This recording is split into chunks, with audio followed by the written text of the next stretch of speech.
And that's what we're looking for. But I also have to live in this world until I don't. And does faith mean anything for this world? I think a lot of people think that faith will result in everything good and rosy for this world. But it doesn't always. No, because there's also reality. And there's also, I can't just make stuff up and then pretend that if I have faith and belief, God will make it come true. No, God has the answers that work. And I can't put him in a box and say, this is the way I want this to come out, and this is the players, and this is. So that kind of faith, I don't think hardly ever works. That kind of faith ultimately, I think, will betray us, will result in lack of faith on our part, because as you say, God can't be put in a box. We want to understand him perfectly, and we want to come up with simple ideas to explain God and explain how things work, but it isn't that simple. Can my faith alone overcome the lack of faith of many other people in all situations? Here was Ahaz, a king who was not following God, and that had huge impact on his people. Does that mean all of his people weren't following God? But ultimately, when these kingdoms were conquered and people were deported, they took the people who didn't believe with God, and they also took the people who did believe in God. They all got deported. It didn't matter.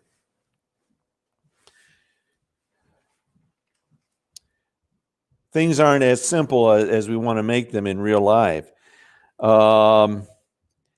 Here, God tells Ahaz, it says his point to Ahaz was that this would happen anyway without any need to rely on Assyria. So Ahaz was trying to prevent his kingdom from being captured by the Assyrians or being captured by Israel or being captured by Syria. But God's point was, you're not following me, and you will be captured by somebody. If not the Assyrians, somebody else. So he was, there are times when situations have come to the point where they are going to take place, no matter what we do. And this was one of those situations. God was going to punish these kingdoms for their idolatry. Well, thinking back to your example of Uncle Arthur's stories, as much as hearing it, as much as I heard them growing up and appreciated them, in a way, sometimes we set ourselves up to disbelieve because we believe in something that isn't necessarily true. Yeah. And when we teach children that and it doesn't happen, Yep. For example, we talked to Melissa this morning. She visited with someone and the person was telling her they were helping their child ride a bike. And they said, you won't fall, but then they fell. And maybe you shouldn't tell them they won't fall. You might fall. I'm here. We don't want you to fall. I think we have to be thinking about what we're saying. We have to be prayerful. Another thing is, this can lead us to the crazy thinking of, oh, Well, if I don't get my way then, or if things don't go my way, I'm not gonna believe. Mm-hmm.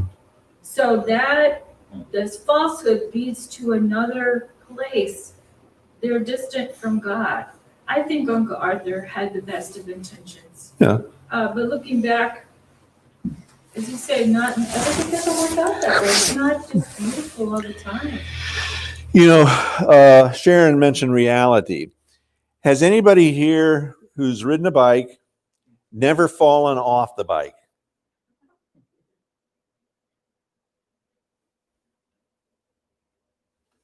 Oh, man. Has everybody fallen? Yeah. So let's be real. Tell our kids, if you ride the bike, you will fall off of it. Everybody does, but we get up and get back on. That's the reality. Life isn't, we want to assure our children that life will be fair, that life will be good for them, but we don't know what their life is going to be like. So sometimes I'm not going to say sometimes. Yeah, I'll say it. Sometimes the things that happen to us have nothing to do with our faith or lack of faith. They may have to do with somebody else's faith or lack of faith, or a group faith or lack of faith. Well, Jesus does tell, or the Bible does state that, well, cautions us, when you fall into diverse temptations, why would that be in the Bible? If things are going to be so awesome. The thing is that God is awesome. And what did he say before he left? I will never leave you or forsake you. That's the constant. Yeah. God is the constant. He knows that in this life, and Jesus experienced it himself, that, Satan is going to whack you around. He's going to buffet you. He's going to tempt you. He's going to try you. He's going to push your buttons. And he's going to try to get you in your favorite spots. But God has provided a way out of that through himself. Mm-hmm. And so I think that's more of the message, is that Jesus is always present. We might be hurting, we might be struggling, but we know that he wants the best for us, and we need to trust in him. I mean, we need to be praying about what to say. Otherwise, as people who want to share, we'll end up sharing the wrong thing. Yeah. Job is not an exception in the Bible. Job is a man of faith who has at least 4 great catastrophes happening to him. 3 in his property and 1 in his physical health. And there have been other people like that. People of incredible faith who lose a child. That seems bad enough. And then they lose another child. And another, maybe. And I've heard of instances of that. Or people that seem to have bad luck. They are being rushed to the hospital in an ambulance for an accident and have an accident. And get further injured while I get into the hospital. And various things that happen. And Christians sometimes have taken the attitude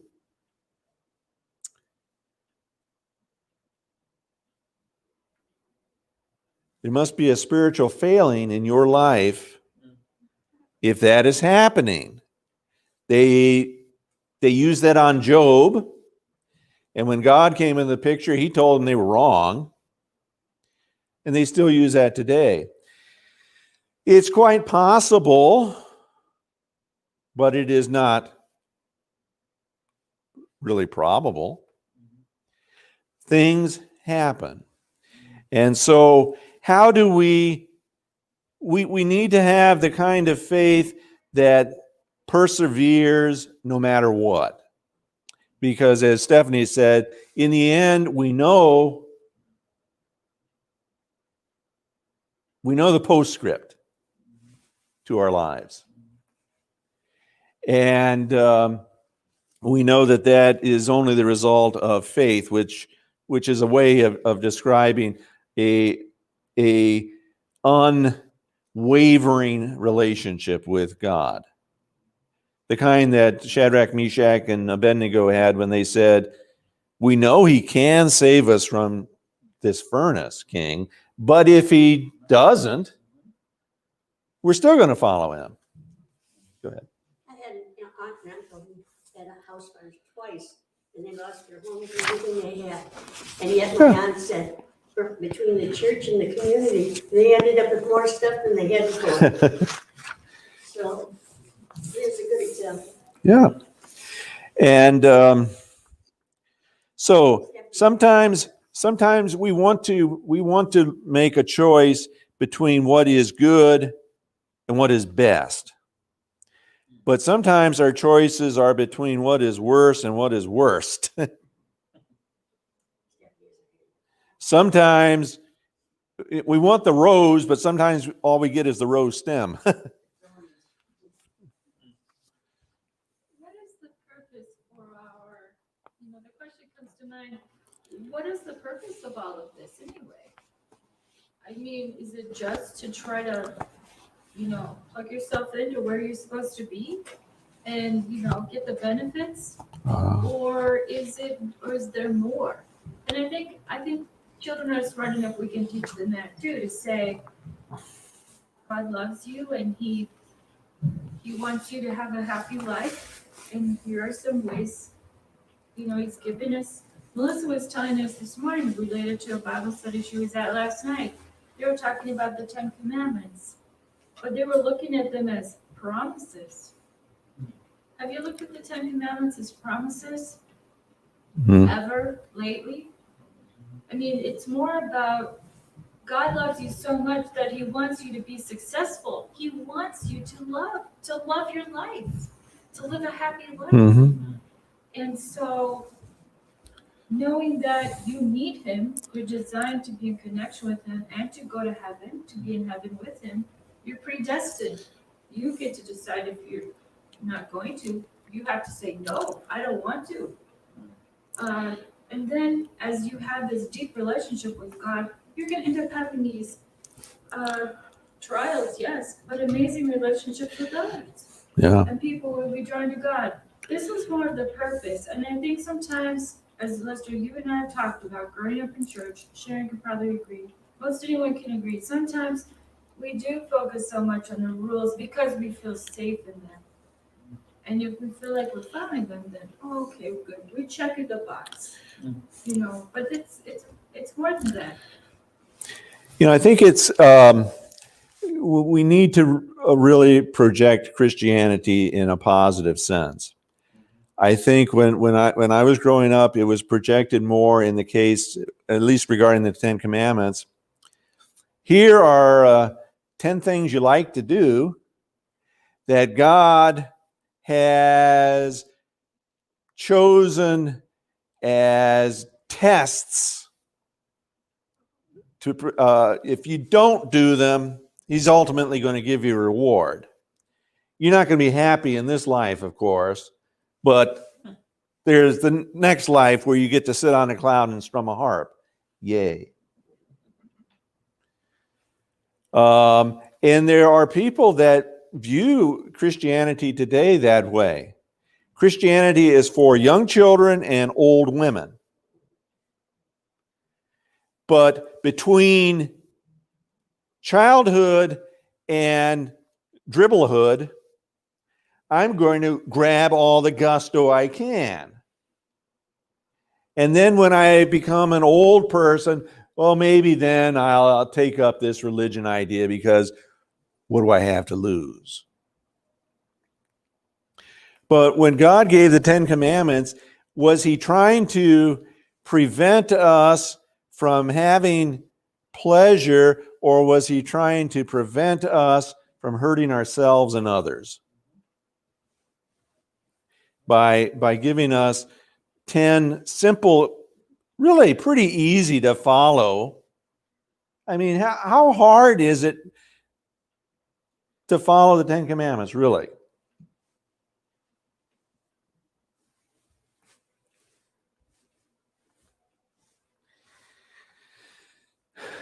He's trying to show us his character and his love, actually, in those.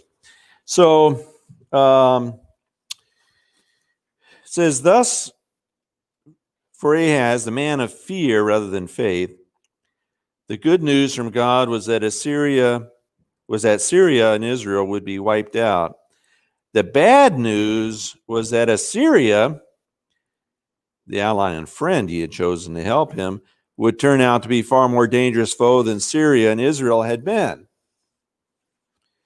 So Ahaz was looking at the foreseen, ignoring God, who was looking forward to what Ahaz could not see. And God wanted Ahaz to make different choices to avoid an end which was much worse than what Ahaz could foresee. But Ahaz consistently refused to make that choice. It says our natural tendency is to trust in what we can see, feel, taste, touch, rather than to rely on God. Some people, of course, say, well, that's reasonable because that's all there is. There's nothing beyond what you can see, taste, feel, and touch. And if that was true, I guess it would make sense. If there's nothing beyond this life, Feel things then in your heart, but you can't see them or touch them, but you can still feel them. yeah, That's an example. yeah. I was you'll see one up here coming up with talks about the evidence of God for whoever, I don't remember who it was, is the strongest evidence is the changed lives of people who believe in God. How can you account for that? So we believe there's much more beyond what we can simply see and touch and feel. So the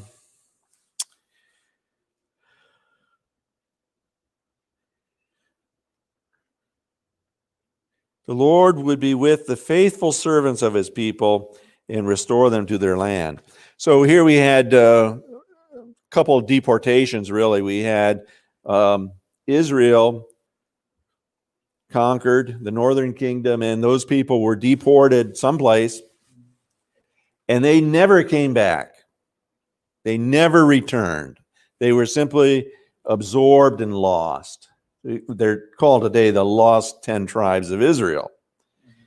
There were the 2 southern tribes, which were also deported a long ways off to Babylon. But they were eventually allowed to return. What was the difference? What was the difference? What made the difference? Because God's promise was for both, but it only became a reality with one. Is faith if it isn't tested? Yeah. And also, there may be times where some people are removed and don't return. Does that mean they're not faithful? I think it depends on what God has said about the faithful will. If He would say the faithful will return, I guess we figure out then who the faithful are, unless people died. Yeah. You know, I can see where it's easy to look back in the Bible and be judgmental. Mm-hmm. I used to, as a teenager, a young person, not understand why the Israelites couldn't just follow God in the wilderness. Yeah. As I'm sitting at home with my wonderful meal after church with my family. I believe I've come to realize that when I ask God for increased faith in prayer, I need to put on 5 seatbelts or something, because God is going to allow things in my life that are going to trouble me, that are going to test me. It's not because he doesn't believe in me, it's because he does. He believes that by accepting his holiness, his love, that I can become like him. That is what he believes. I may not always believe, but I really think that we have to embrace the idea that in this world, it's not going to always be fun. We will not maybe get the answers that we're looking for because they're not in God's plan. And if we're open to God's leading in his will, then we will know that. Oh. So, Touching on what Stephanie said, something has come to my mind. And it was when I decided that it was really important that I follow Jesus. There had been a car accident. An 18-year-old took his life by hitting head-on a car full of, with 3 beloved family members that were killed instantly. So Grandma's at the funeral, and she's heartbroken, and she can barely function.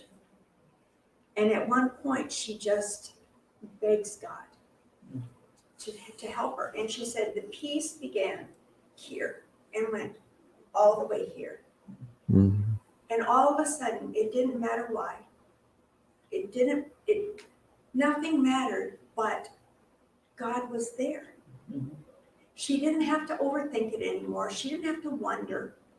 And how many times do we overthink things and worry about things? And it robs us of our peace. Things that never come to pass anyway, but she got this peace and this knowing that it happened and lives were taken and it was sad, but that we're all still okay. That the world is going to go on and that we don't need to overthink things, because that was her whole problem. Why? You know, we can study about faith and we can talk about faith and we can analyze it and dissect it, but what we really need is to experience it. And when you experience it, you don't need logic any longer. When you've experienced something, it's like, okay, I can live life with this peace or without it. Because God's got this. Yeah. And it doesn't matter what happens. It's always better when you experience the peace that God gives as a result of the faith that you express to him. And some people will say, well, that's just you trying to psych yourself into some kind of mentality.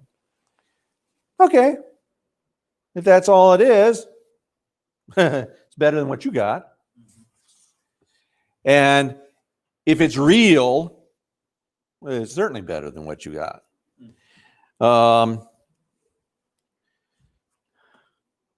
I could go into a puddle glum analogy here from Narnia, but I think I miss most of you. You don't care for that. Go ahead. well, I think it might be good for us to realize that the faith that we receive from Christ is a faith that was honed while he was here on earth, in part, I would say. All of these troubles, all of these temptations, he overcame because he had faith in his Father. Jesus asks us to believe in him like that, and to also pray the prayer, not my will, but your will. Jesus did say, if this cup could pass from me, I'm really okay with it. Except, could it be your will, Lord? What is your will, Yeah. Father? You know, if he's sweating drops of blood, it's a real scenario. It's a real situation. And so if we are willing to accept the gift he gives, which means that we too can be overcomers through Christ, in Christ, that whatever happens, Uncle Arthur, whatever happens, we know that God is in control and that ultimately at the end, we will get our reward. So we have hope and we keep walking to the light, right? The world is going to get darker and darker and darker, black. But there's this saying that when that happens, the stars come out. The stars are brighter on these cold 0-degree nights where there's no cloud cover. So we must keep looking to Christ. Yeah. And there is the ultimate reward, but let's not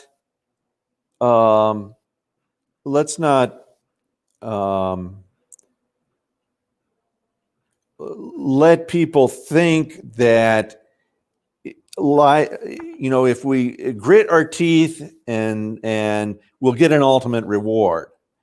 Doesn't the reward start now? Doesn't the rewards come now? And if they don't come now, why would I want to continue? So despite whatever the external is, the internal rewards of a relationship with God are enough to sustain a person. Now, they've done studies with rats and pigeons and all on if a rat just happens to hit a lever accidentally, he'll get a treat. Or if the pigeon hits the lever, it'll get a treat. And so the rat will just sit there and just hit the lever and hit the lever and hit the lever. And if it gets a treat all the time and it hits a lever and nothing happens, it may hit the lever another time, but then it won't do it anymore. The behavior is easily extinguished if a reward is given every time. But if it hits a lever 2 or 3 times, nothing happens, but then it gets something, then it learns to persist. God wants us to persist in faith. One of the easiest ways in which he could destroy our faith is to give us what we want every time we ask. Because the first time he was not able to do it, our faith would be gone. Faith is built by actually using it. And we kind of use it the most, it seems, when there's the less clear reason for using it. Go ahead. Actually, last night we were talking about faith, and it says over there that the best definition of faith is actually trust. Trusting in God. And I like James' thought, and James 1 verse 2, he says, "Count it all joy, my brothers, when you meet trials of various kinds." Various kinds. I wonder what kind of trials, but various kinds, variety. Yeah. And he continued, "For you know that the testing of your faith produces steadfastness. And let steadfastness have its full effect, that you may be perfect, complete, lacking in nothing." So, that progress of having that kind of faith and exercising it. And I like my grandfather told me once, he said, "You know what? Being a Christian actually, and having God in your life, Christ in your heart, and having that kind of peace is already heaven," he said. It's already heaven. So how much more that heavenly kingdom? If you experience heaven here on earth, how much more that heaven? So he was trying to tell me that you can experience peace, joy with God in your heart right now. And I like Andrew's illustration yesterday, like you said that you're stressed when Oh, yeah. yeah, right? When you're driving semi Mhm. and you go to a dock You have sometimes they will load you within 30 minutes. Sometimes you sit there for 3 hours. You have no idea. You're kind of up to the willpower of whoever's in there. And all truck drivers, that's our biggest stress. You sit there and you start wondering, you get anxiety, and you're like, okay, I gotta go, I gotta get to this place, I gotta do this. And I just gave up on that a year or so ago. I said, you know what? I'm God hands. I'm just gonna relax and cook and whatever. No stress, no nothing, and things just seem to go smooth. And I think to myself, maybe everything's in God's hands, so maybe there's a reason I'm sitting here for an hour and a half instead of 30 minutes. Maybe He just helped me avoid some bad accident that could be down the road. So I just relax and just go with the flow, and it's just been a wonderful experience ever since. Nothing to worry about. A different perspective, really, right? Totally. When Way different perspective. Yep. Behind all of our all of our stress and our worry and anxiety somehow is the idea that I'm in control, that I can change something, that by getting angry, I can get the truck unloaded faster. And really, we're rarely in control. Now, there have been times when I have rare occasions where I have asserted myself and gotten things taken care of promptly when they hadn't been before. I was trying to get power to my new mobile home, and they said they would be there the next day, and the next day they didn't come. So I called them up and they said, well, the power line isn't buried and we can't turn the power on until it's buried. Okay, I'll bury the power line. Okay, we'll be there in the morning. And they didn't come.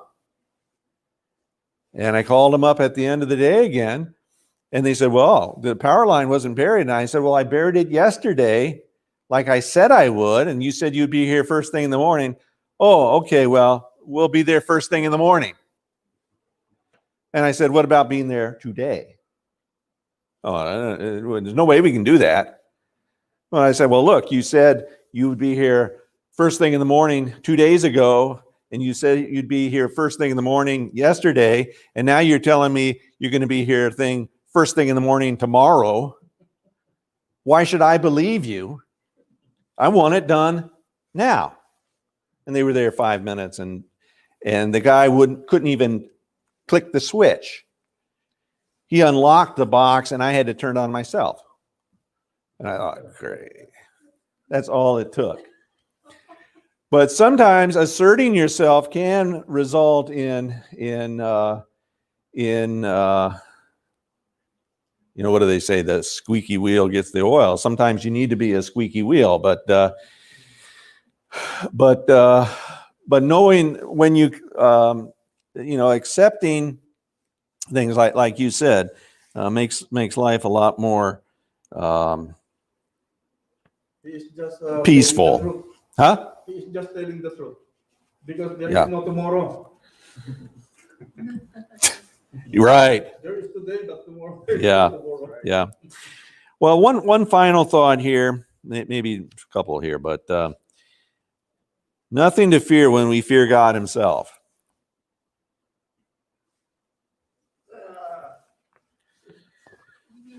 Obviously, if I fear God, there's something to fear.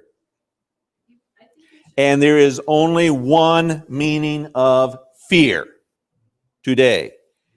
When we try to define fear, we're in a losing battle because all that fear means today is be afraid of. Should I be afraid of God? No. So I've right there discarded the term fear. And there's no amount of trying to explain it that will overcome the fact that we know fear means be afraid of. So let's not try to define the fear of God. Let's just discard that term completely. I was just thinking it means love. I mean, let's just say love.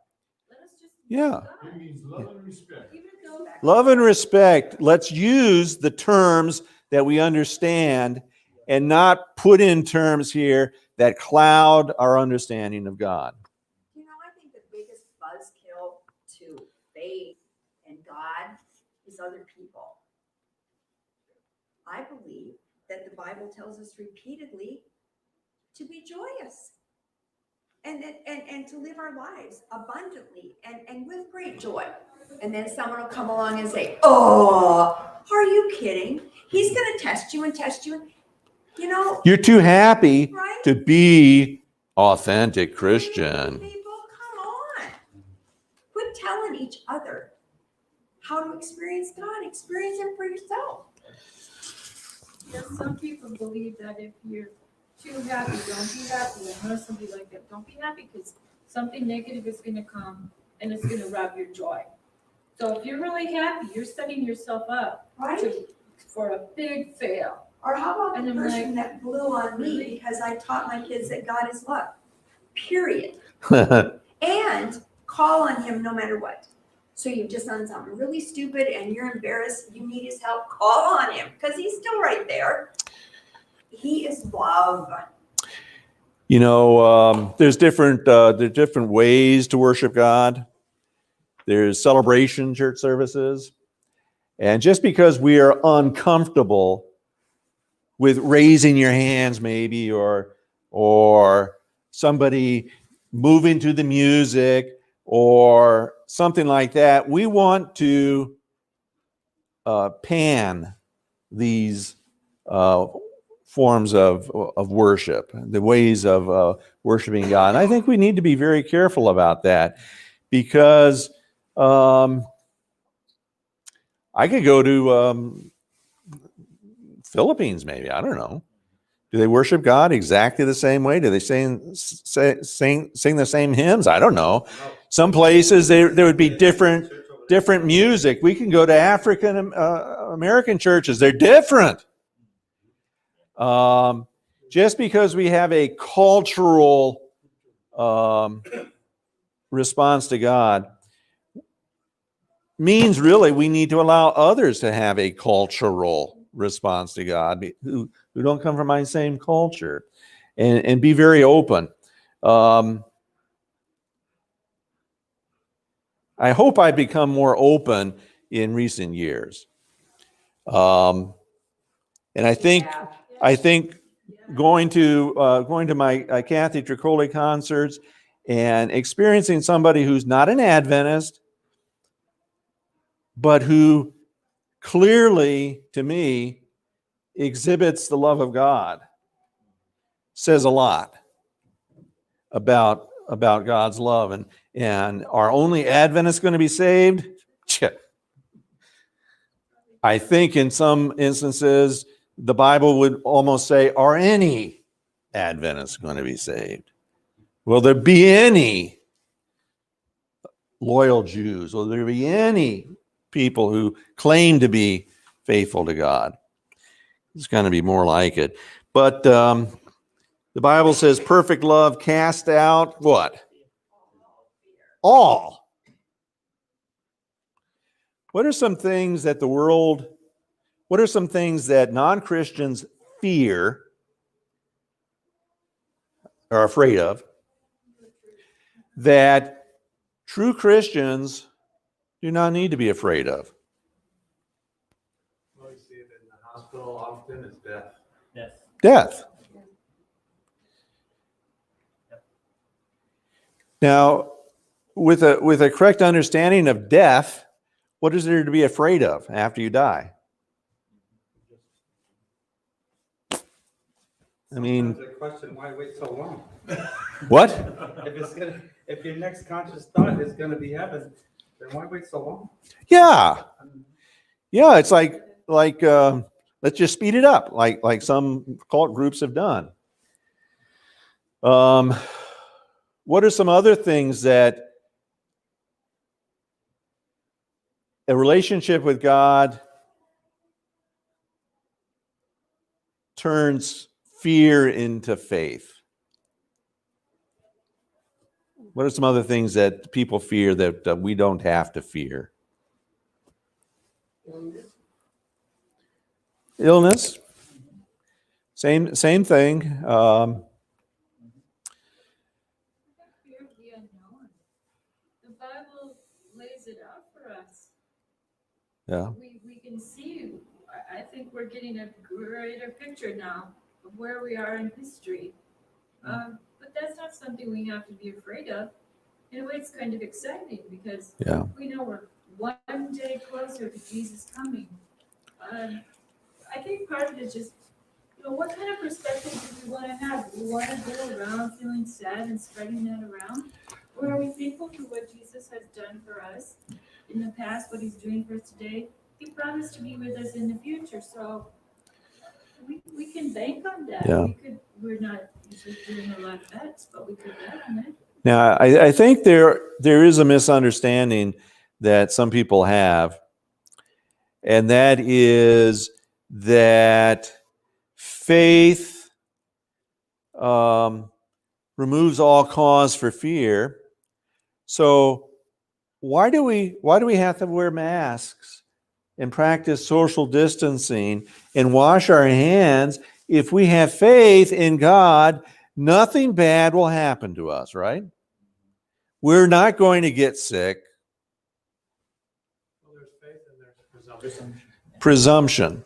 And too often, I think we fear presumption, and so we don't exercise faith.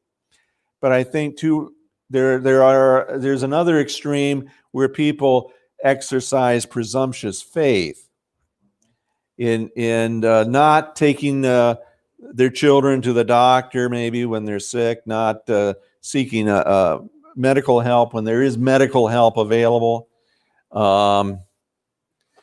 Various things, but the opposite extreme is us who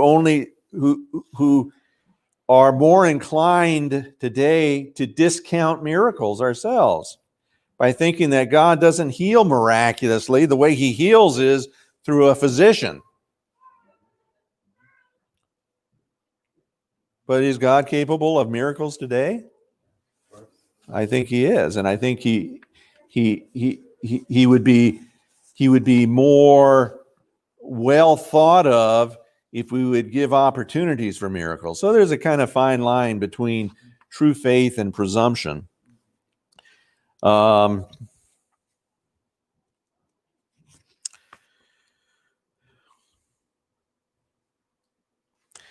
there's a little bit here on the occult. Ellen White brings out that even though it may not look the same, some of the same principles today that guided paganism and idolatry are in play. And we need to be very careful that we don't get caught up in that, because then we're putting ourselves on the same ground that they did, which is really in opposition to God.